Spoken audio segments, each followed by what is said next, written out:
স্বামী স্ত্রী কিংবা স্ত্রী স্বামীর লজ্জাস্থানে উত্তেজনাবশত মুখ লাগাতে পারবে কিনা, লজ্জাস্থানে মুখ দেয়া যাবে কিনা, স্ত্রীর লজ্জাস্থানে মুখ দেওয়া যাবে কিনা। আসসালামু আলাইকুম ওয়া রাহমাতুল্লাহ। প্রিয় দর্শক, যারা বিবাহ করেননি তারা আজকের এই ভিডিওটি দেখবেন না, ভিডিওটি সামনে আসলে এড়িয়ে যাবেন। আজকের এই ভিডিওটি যারা বিবাহ করেছেন শুধুমাত্র তাদের জন্যই।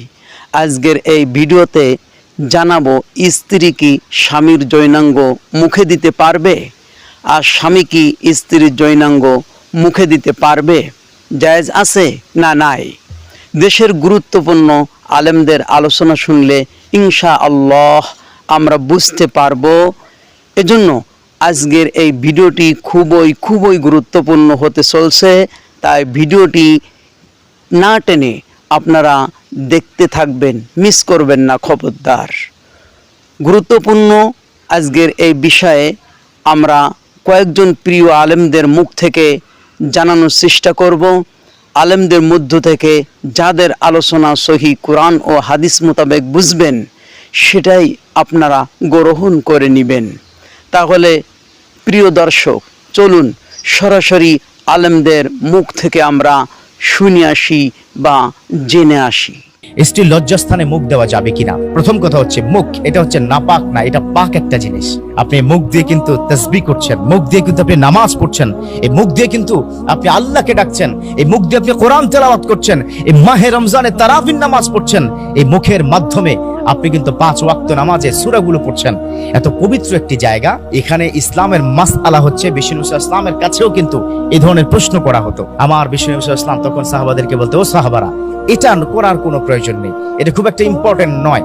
তবে ওয়ার্ল্ডের ম্যাক্সিমাম যারা স্কলার আছেন তারা এই বিষয়টা এভাবে সমাধান করেছেন, যদি স্ত্রী কোনো কারণে এই বিষয়টা অনেক বেশি পরিমাণে অনাগ্রহ থাকেন, তাকে এই বিষয়টাকে একটু আগ্রহ তৈরি করার জন্য সর্বোচ্চ গোপনাঙ্গ পর্যন্ত যাওয়া যেতে পারে, কিন্তু যখনই সেখান থেকে লিকুইড বা স্পামটা বের হবে তখন আর ঠোঁট বা মুখ সেটা দেওয়া যাবে না।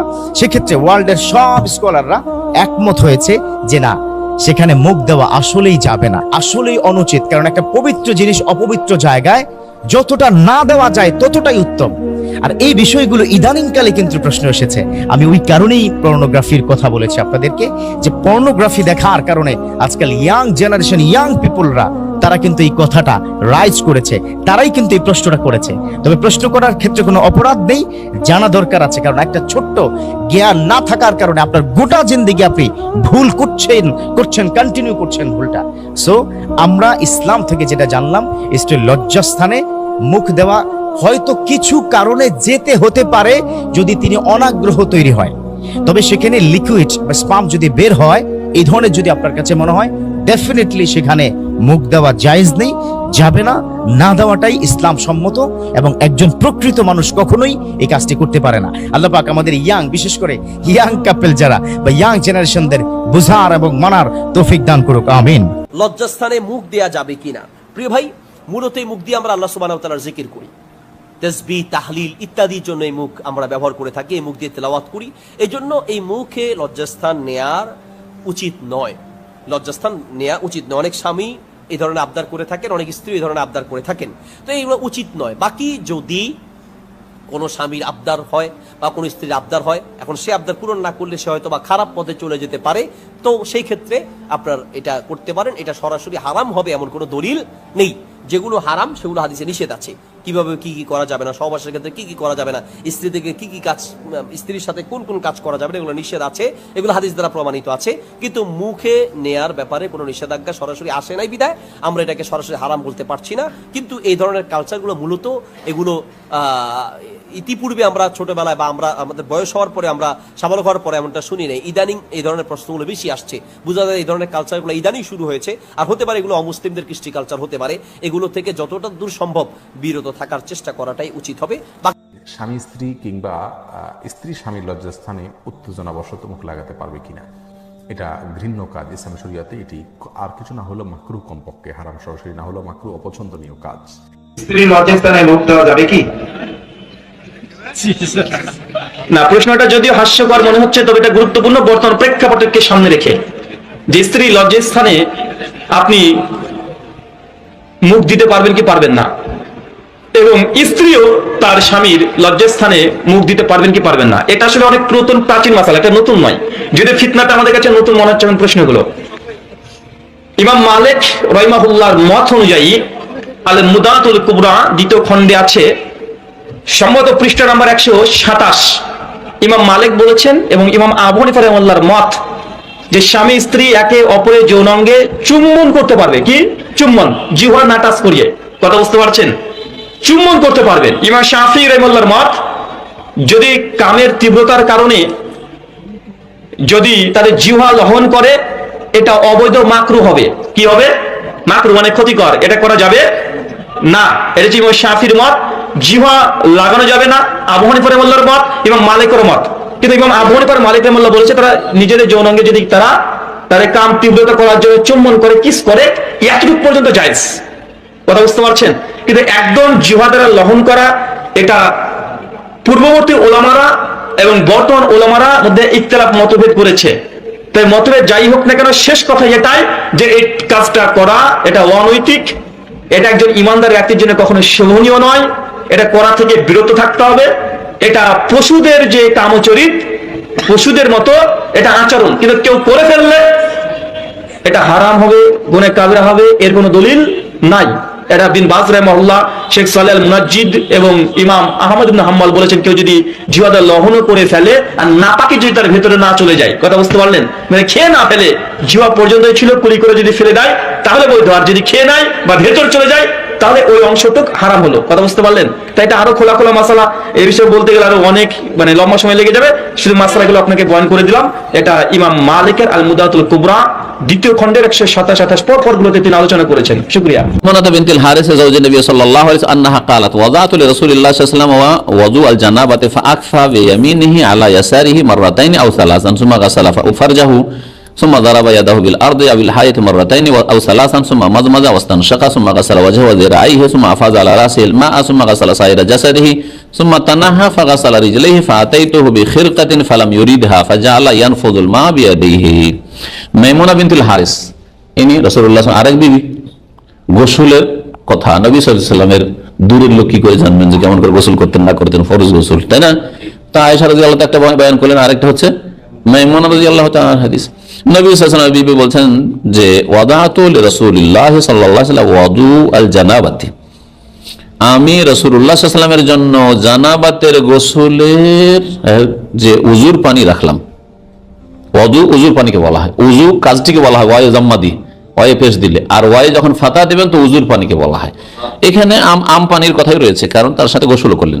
প্রথম কি করলেন তিনি? ফাআকফা বিয়ামিনি আলা ইয়াসারিহি, ডান হাতে পাত্রটা কাত করে বাম হাতে পানি ঢাললেন 2 বার অথবা 3 বার। সুম্মা গাসাল ফারজাহু, বাম হাতে কেন পানি ঢাললেন? কারণ লজ্জা স্থান পরিষ্কার করবেন কোন হাত দিয়ে? বাম হাত দিয়ে, না ডান হাতে? ডান হাত লজ্জা স্থানে দেওয়া যাবে কি? নিষেধ আছে না নেই?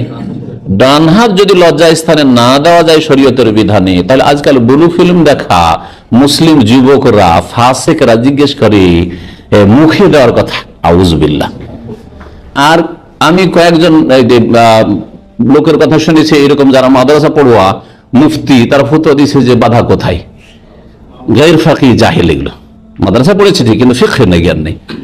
ইসলাম এত সুন্দর দিন যে যাতে মুখে আপনি বাম হাত দিবেন এটা পছন্দনীয় নয়, ডান হাত লজ্জা স্থানে দিবেন সেটা নিষেধ রয়েছে, ঠিক কিনা? এই যদি হয় তাহলে স্ত্রীলিঙ্গ অথবা পুরুষ লিঙ্গ লজ্জা স্থানে মুখ দেওয়া কি করে জায়েজ হতে পারে? কি করে জায়েজ হতে পারে? আর এই সব মৌলভীগুলো আবার ডিগ্রির দিক দিয়ে, পড়াশোনার দিক দিয়ে ভালো ডিগ্রি হাসিল করেছে, কিন্তু এদের জানি না শরীয়তের জ্ঞান আছে কিনা, ফতোয়া দেয়। আমার তো বাধা দেখছি না। আমাকে কোনো লোক শুনিয়েছে ওদের থেকে, নাম বলছি না, সেসব বক্তা বা আলেমদের কথা, আল্লাহ এদেরকে হেদায়েত করে এবং বুঝার তৌফিক দান করে। আমি কিছু আম দলিল বললাম যাতে করে দিন ইসলামে এত নোংরামি নেই। নবী সাল্লাল্লাহু আলাইহি ওয়াসাল্লাম মানে কল্পনা করতে পারেনি যে মুসলিম জাতি ইহুদি নাসারাদের এমন পদে পদে অনুকরণ করবে আর ওদের গর্তে ঢুকবে যে ইহুদি নাসারা কাফের মুশরিক লজ্জা স্থান চাটে, মুসলিমও চাটা শুরু করবে। আউযুবিল্লাহ, এটা কল্পনাতে ছিল না, না হলে স্পষ্ট ভাষাতে আসতো। কিন্তু শরীয়তে কিছু আম দলিল আছে, অমুল আদিল্লাহ, শরীয়তে কিছু মৌলিক নীতিমালা আছে যেগুলি দিয়ে আপনাকে সিদ্ধান্ত নিতে হবে যেটা জায়েজ হতে পারে না জায়েজ হতে পারে। লজ্জাস্থান পরিষ্কার ধুইলেন, বাম হাতে পানি ঢেলে তারপরে লজ্জাস্থান ধুইলেন। সুম্মা দারাবা ইয়াদাহু বিল আজ, তারপরে নিজ হাত মাটিতে মারলেন, আবিল হাইত অথবা দেয়ালে মারলেন, দেওয়াল মাটির দেয়াল, তখন 2 বার অথবা 3 বার, তার 2 বা 3 বার ঘষা দিয়ে যে হাত দিয়ে লজ্জাস্থান পরিষ্কার করা হয়েছে অথচ বাম হাত সেটা, সেই হাতকে পরিষ্কার করছেন। সুম্মা মাদমাজা, তারপরে কুলি করলেন, হাত তো আগে ধোয়া হয়েছে, হ্যাঁ, ওয়াস্তান শাখা, আর নাকে পানি দিলেন, পানি দিলেন মানে নাকে পানি দিয়ে পরিষ্কার করলেন, ইস্তেসার যেটাকে বলা হয়, নাক ঝেড়ে পরিষ্কার করলেন। কুলি করা আর নাকে পানি দেওয়া গোসলের ক্ষেত্রেও অধিকাংশ ওলামাদের কাছে ওয়াজিব, হ্যাঁ, ফরজ গোসলের ক্ষেত্রে, কারণ মুখগহ্বর, মুখের ভিতর, নাকের ভিতর, তাতেও জানাবাত রয়েছে, সুতরাং এই ক্ষেত্রে গুরুত্ব দেওয়া উচিত। এটাকে সুন্নত না মনে করে, যদি ইখতিলাফ রয়েছে, একদল বলছেন সুন্নাত, আর একদল বলছেন যে এটা কুলি করা এবং নাকে পানি দেওয়া, নাক পরিষ্কার করা ওয়াজিব। সুম্মা গাসালা ওয়াজহাহু ওয়া যিরাইহি, অতঃপর নিজের চেহারা ধুলেন, যিরাইহা 2 হাত ধুলেন, যিরা এটাকে বলা হয়। সুম্মা আফাযা আলা রাসিল মা, তারপরে নিজ মাথায় পানি বহিয়ে দিলেন, হ্যাঁ, পানি ঢাললেন। সুম্মা গাসালা সাইরা জাসে, অতঃপর পুরো দেহ ধুইলেন। সুম্মা তানাহা, তারপরে সরে গেলেন, যে জায়গায় গোসল করছে সেই জায়গা থেকে কেন সরে গেলেন? এখনকার মতো প্লাস্টার করা ছিল না, হ্যাঁ, বাঁধা যায়, কাঁচা জায়গা ছিল, পানি জমে গেছে হয়তো, সেই জায়গাতে যে পানিগুলো শরীরে পড়ে সেই পানি জমে আছে, তারপরে ধুলো মাটি হয়তো ওই পায়ে চলে আসবে, ওখানে ধুয়ে লাভ নেই, সরে গিয়ে শুকনো জায়গায় পাটা ধুইলেন, এইভাবে গোসল পুরা করলেন।